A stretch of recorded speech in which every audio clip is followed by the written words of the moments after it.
अनंत चतुर्दशी व्रत कथा के मुताबिक कौंडिन्य ऋषि की पत्नी सुशीला ने अनंत चतुर्दशी का व्रत रखा था। इस व्रत की वजह से उन्हें कई तरह के लाभ मिले और वे सुखी रहने लगीं। अनंत चतुर्दशी व्रत की कथा और पूजा विधि इस प्रकार है। अनंत चतुर्दशी के दिन सुबह जल्दी उठकर स्नान करें। साफ और पीले रंग के कपड़े पहनें। भगवान विष्णु का ध्यान करते हुए व्रत का संकल्प लें। कलश स्थापित करें और उसमें अष्टदल कमल रखें। भगवान की मूर्तियां तस्वीर पर केसर, कुमकुम, हल्दी, फूल, अक्षत, फल और भोग आदि अर्पित करें। हल्दी से रंगे हुए 14 गांठों वाले अनंत को सामने रखकर हवन करें।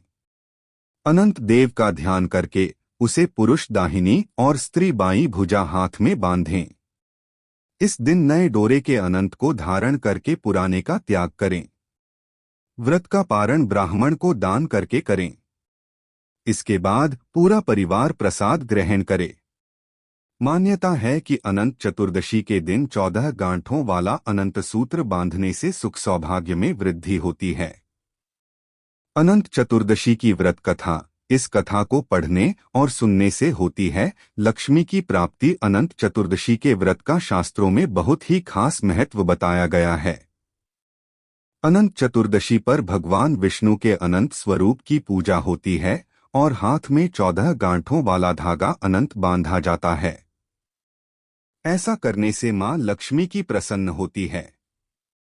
अनंत चतुर्दशी की पूजा में कथा का पाठ करने का बहुत ही महत्व माना गया है। आप भी जाने यह कथा और इसका पाठ करें। अनंत चतुर्दशी की कथा। एक बार महाराज युधिष्ठिर ने राजसूय यज्ञ किया और यज्ञ मंडप का निर्माण बहुत ही सुंदर व और अद्भुत रूप से किया गया। उस मंडप में जल की जगह स्थल तो स्थल की जगह जल की भ्रांति होती थी। इससे दुर्योधन एक स्थल को देखकर जल कुंड में जा गिरे। द्रौपदी ने यह देखकर उनका उपहास किया और कहा कि अंधे की संतान भी अंधी होती है।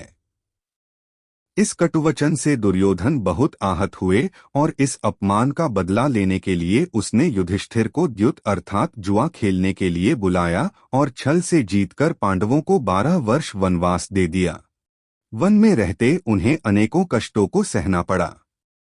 एक दिन वन में भगवान कृष्ण युधिष्ठिर से मिलने आए।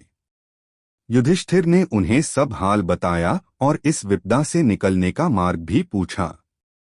इस पर भगवान कृष्ण ने उन्हें अनंत चतुर्दशी का व्रत करने को कहा और कहा कि इसे करने से खोया हुआ राज्य भी मिल जाएगा।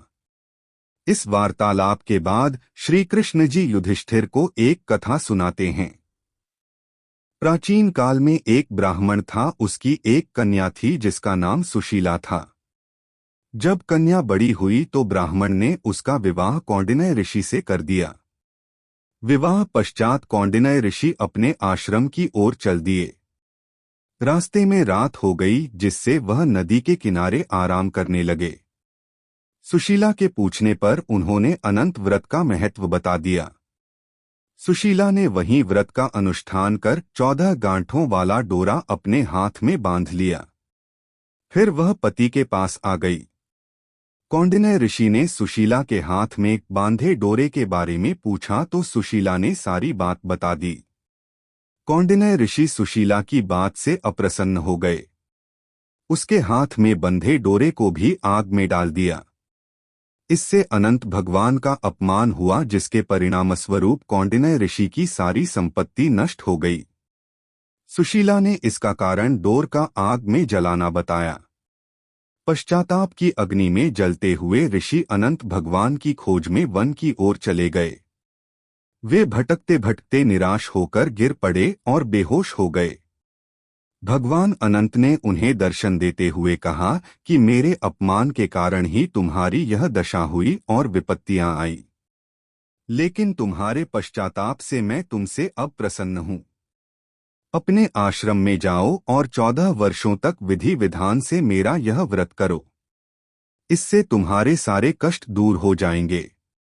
कौंडिन्य ऋषि ने वैसा ही किया और उनके सभी कष्ट दूर हो गए और उन्हें मोक्ष की प्राप्ति भी हुई। श्री कृष्ण की आज्ञा से युधिष्ठिर ने भी अनंत भगवान का व्रत किया, जिससे पांडवों को महाभारत के युद्ध में जीत मिली।